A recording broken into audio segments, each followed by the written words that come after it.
दर्शकों लाइव हैं अभी पलवल हथीन मार्ग से और यहाँ पर एक हादसा हुआ है, अभी आपको दिखा देते हैं। मैंने पहले भी कई खबर चलाई हैं कि पलवल हथीन रोड बहुत ही अनसेफ हो गया है, बहुत ही ज़्यादा गड्ढे रहते हैं। मैं आपको गड्ढे भी दिखा देता हूँ। ये बीच सड़क पर पब्लिक हेल्थ डिपार्टमेंट के जो गड्ढे हैं ये आजकल जानलेवा साबित हो रहे हैं और पलवल के रायपुर गांव के पास में तो इतना बड़ा हादसा होने का डर रोजाना बना रहता है कि जिसमें किसी की भी कभी भी कोई भी बड़ा हादसा होने के कारण जान जा सकती है।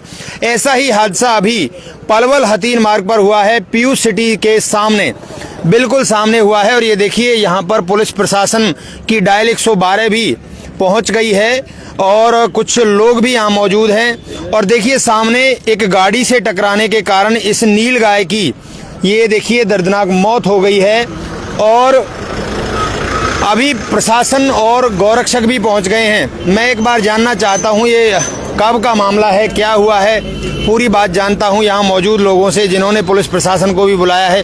भाई साहब नमस्कार, क्या नाम है आपका? जय श्री राम। जी क्या नाम है आपका? सुंदर रावत। हाँ सुंदर जी, क्या पूरा मामला हुआ है, क्या कब? भाई साहब अभी ये है 6:30 बजे के करीब हम यहाँ क्रॉस हो रहे थे, हमने देखा यहाँ भीड़ इकट्ठी हो रही है जी। तो हमने देखा कि एक स्कॉर्पियो से नील गाय टकराई है। अच्छा जी। और नील गाय एक्सपायर हो गई है जी। कब की घटना थी वैसे भी? ये 6-6:30 बजे के करीब। 6:30 बजे की घटना थी। हाँ जी। तो अभी क्या समय हो रहा है? लगभग हो रहा होगा, क्या टाइम हो रहा है?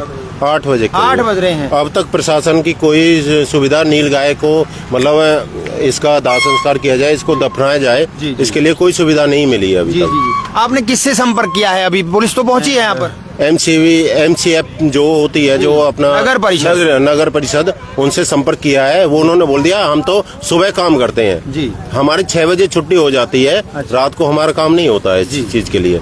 अब नील गाय के लिए हमने JCB मंगाई है, ठीक है ना। वो देखो प्रशासन का काम, लेकिन हमने पर्सनल अपने थ्रू किया है वो काम, ठीक है ना जी। देखिए दर्शकों आप देख सकते हैं कि भाई साहब ने पर्सनल अपने पैसों से ये नील गाय को उठवाने के लिए गाड़ी मंगवानी पड़ी है, क्योंकि जब देखिए कहीं ना कहीं प्रशासन की मदद नहीं पहुंचती है तो आखिरकार गौरक्षक ही याद आते हैं और ऐसा ही आज हुआ है। जी भाई साहब क्या नाम आपका? महेश राणा जी। जी महेश जी, राणा जी क्या कहेंगे, पूरा मामला क्या है? पुलिस तो पहुंच गई, पुलिस तो अपना काम कर रही है, मैं समझ रहा हूँ, लेकिन जो है ना पीछे के वो काम नहीं कर रहे अपना। जी जी। अरे जैसे भेजो भाई, हम नमक सब सौदा मंगा लेंगे हम जी। पर लेकिन तो दफनाओ बेचारी गौ माता को। बिल्कुल बिल्कुल बिल्कुल। हाँ। देखिए कुल मिलाकर जीवों पर देखिए दया करनी चाहिए और ऐसी ही दया करने के लिए ये लोग पहुंचे हैं और यहाँ पर पुलिस प्रशासन भी पहुंच गया है। मैं एक बार जानना चाहूंगा, रतन सिंह जी हैं ASI। नमस्कार सर, क्या सूचना मिली थी? बस हमारे को तो 112 पे अभी डायल कॉल हुई है, मात्र 2 मिनट में हम आ गए। हाँ बिल्कुल, मैं भी देख रहा हूँ कि आप 5 मिनट के भीतर यहाँ पहुँच गए हैं, उसके लिए मैं आपका विशेष धन्यवाद करता हूँ। परंतु सर आगे की क्या कार्रवाई रहेगी इसमें? आगे की सर हम JCB का इंतजाम कर रहे हैं, अभी चौकी में जाएंगे, बुलाएंगे आईओ को भी जी और इसको दफनवाएंगे। सर बड़ी बात ये है कि इसके कारण रोड पर अन्य कोई हादसा होने का डर बना हुआ है जी। अभी तो खड़े हैं, सुरक्षित चला रखा है व्हीकल सर, कुछ जाम नहीं लगने दे रहे। बिल्कुल। और अब इसका करवाते हैं सर। चलिए आपका बहुत बहुत धन्यवाद सर।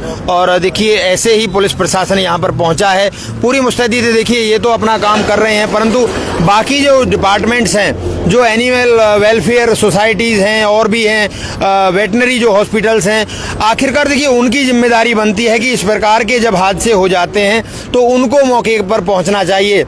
आखिर क्यों गौरक्षक ही याद आते हैं पलवल के लोगों को भी और अन्य लोगों को भी? अब MCF ने अपने हाथ खड़े कर दिए हैं, यानी कि हमारी जो नगर परिषद है उसने अपने हाथ खड़े कर दिए हैं। ऐसे में मैं एक बार और जानना चाहूँगा, भाई साहब क्या नाम है आपका? जय श्री राम भैया, मेरा नाम महेंद्र डागर है, गौ सेवक पलवल से। जी जी। महेंद्र जी क्या कहेंगे पूरे मामले को लेकर? देखिए MCF ने हाथ खड़े कर दिए हैं, ऐसा मैंने सुना है और आपने ही बताया है। हाँ जी, हमने चेयरमैन सर के पास भी कॉल किया था, उन्होंने बोला था कि हमारी 5 बजे तक हमारे पास JCB उपलब्ध होती है, उसके बाद हमारे JCB नहीं होती। पलवल की इतनी बड़ी कमेटी है, इतना बड़ा पलवल शहर है, इसमें रात को भी गौ माताओं के लिए कोई मिट्टी देने के लिए कुछ नहीं है। वैसे हिंदुत्व के लिए सरकार बोलते हैं, पर सरकार हिंदुत्व के लिए कर क्या रही है? सनातन यात्रा निकल रही है। सनातन यात्रा निकल रही। 6 बजे इस गौ माता का एक्सीडेंट हुआ रोड पर, 8 बज गए, अब तक कोई JCB नहीं आई है। अब पलवल के गौरक्षक भाई और कुछ भाइयों की सपोर्ट से हमने पर्सनल JCB मंगाई है। JCB 2 से 2,500 रुपए में आ रही है। गौ सेवक ही कब तक पैसे इकट्ठे कर करके गौ माता मिट्टी देते रहेंगे? पलवल कमेटी का हमारे पास क्या काम है? बिल्कुल बड़ा काम, देखिए बड़ी बात है, बड़ा सवाल है। प्रशासन को इस पर विचार करना चाहिए, क्योंकि जब भी गौ माता को कोई हानि होती है, कोई चोट लगती है, गौ माता बीमार हो जाती है, तो ये गौरक्षक ही क्यों याद आते हैं? क्या ये अपने घर से पैसा लगाएंगे? प्रशासन को सरकार पैसा दे रही है, किस बात के लिए पैसा दे रही है? क्या केवल बैठने की सैलरी मिल रही है इन लोगों को? इस बात पर जरूर विचार करना चाहिए। और देखिए, जिनकी ड्यूटी है वो तो अपनी ड्यूटी कर नहीं रहे हैं, और ये जो गौ सेवक हैं ये असली समाज सेवी हैं।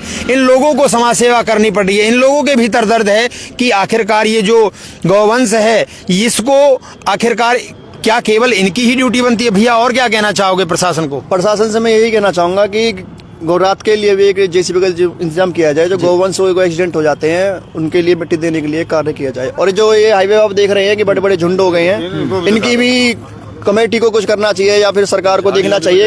ये कोई भी जानवर है ऐसी आ जाता है गाड़ी के सामने, उससे एक्सीडेंट हो जाता है और बहुत बड़ा हादसा हो सकता है। इससे कोई बाइक वाला हो जाए, उसको चोट लग जाए, आदमी के लिए भी खतरनाक है, जानवरों के लिए तो है ही खतरनाक। बिल्कुल बिल्कुल, देखिए बड़ी बात है कि ये जो HSRDC के द्वारा ये जो रोड बनाया हुआ है, रोड पर बीचों बीच यहाँ पर झाड़ियाँ खड़ी हुई हैं, और इधर भी आप देखिए कितनी बड़ी बड़ी झाड़ियाँ हैं। इनके कारण कई बार हादसे होने का डर बना रहता है। अब तो ठीक है, ये गाड़ी के सामने आया था, अगर किसी बाइक वाले के सामने आ जाता तो निश्चित ही बाइक वाले को हानि हो सकती थी, जीवन की हानि हो सकती थी।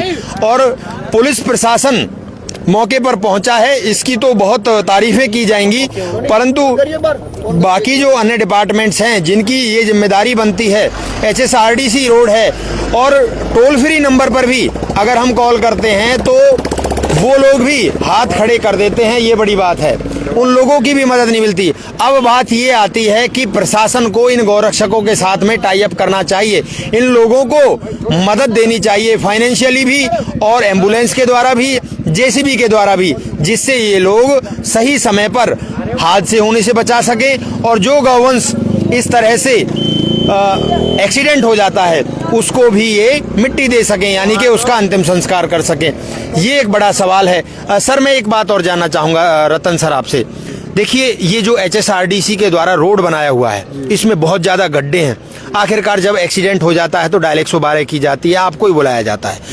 अब आपने हालत तो देखी होगी इस रोड की, इस पर क्या कहना आपका? आप भी थोड़ी इधर हो जाए। देखो सर, ये तो जो PWD का महकमा ना, उनका काम है जी।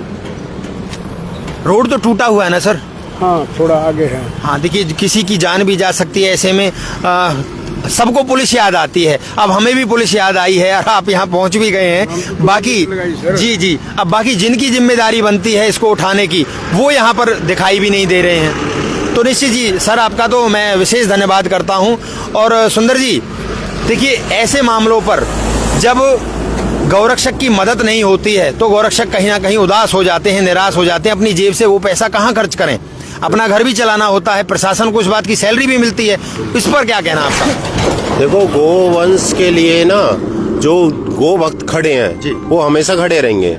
हम तो प्रशासन से हेल्प चाहते हैं कि जितनी हेल्प हो जाए उतनी बहुत अच्छी है, ठीक है ना। प्रशासन चाहे तो देखो गोवंश के लिए बहुत हेल्प कर सकता है, और गोवंश को कटने से रोक भी सकता है। लेकिन हम तो जब तक अपने में जितना दम है, जब तक हम कमा रहे हैं, खा रहे हैं, और जितने भी गो भक्त हैं जो जितना हेल्प कर रहे हैं, उनके वजह से हमारा ये जो चल रहा है संस्था, वो चल रही है और बहुत अच्छे से आगे भी चलेगी। हमें सहयोग करके चलाते हैं। अभी हमें प्रशासन से इतनी हेल्प चाहिए कि रात को जो हमें इतने उस पे अब भी खड़े हैं, हमें जेसीबी नहीं मिल रही है, हमें और भी दुविधा होती है कि रोड पे खड़े हैं, प्रशासन हमें इतनी हेल्प तो करे। बिल्कुल। लेकिन उसके लिए प्रशासन, पुलिस प्रशासन तो तैयार है, लेकिन जो और नेता और जो सोए हुए हैं अभी, जो अपनी अच्छी निंद्रा में होंगे हैं, और हम यहाँ रोड पे खड़े हैं, तो उसके लिए बस चलिए आप कम शब्दों में ज़्यादा समझा जाए। और इनके जो भाव हैं वो कहीं ना कहीं यही कह रहे हैं कि अगर सच्ची सनातन सेवा करनी है तो देखिए जीव की भी रक्षा करनी पड़ेगी, लोगों की भी रक्षा करनी पड़ेगी। जो टूटे हुए रोड्स हैं इनको रिपेयर करना पड़ेगा, और जो इस प्रकार के हादसे होते हैं उनसे अगर किसी को बचाना है तो इनका देखिए अभी इन्होंने रोड से हटा दी है, जबकि ये रोड के बीचों बीच थी। अभी इन्होंने इसको साइड में कर दिया है, परंतु बात तो ये है ना कि ये यहाँ पड़ी रहेगी तो इसको कुत्ते खा जाएंगे और भी हो सकता है कि देखिए और भी कोई हादसा हो सकता है, क्योंकि चलता हुआ रोड है, भारी भरकम यहाँ पर सवारियाँ चलती रहती हैं। जो ड्यूटी जाने वाले लोग हैं अब ड्यूटी से अपने घर जा रहे हैं और किसी के साथ अगर अनहोनी हो जाती है तो देखिए इसका जिम्मेदार कौन होगा। प्रशासन को इन बातों पर भी विशेष तरह से विचार जरूर करना चाहिए।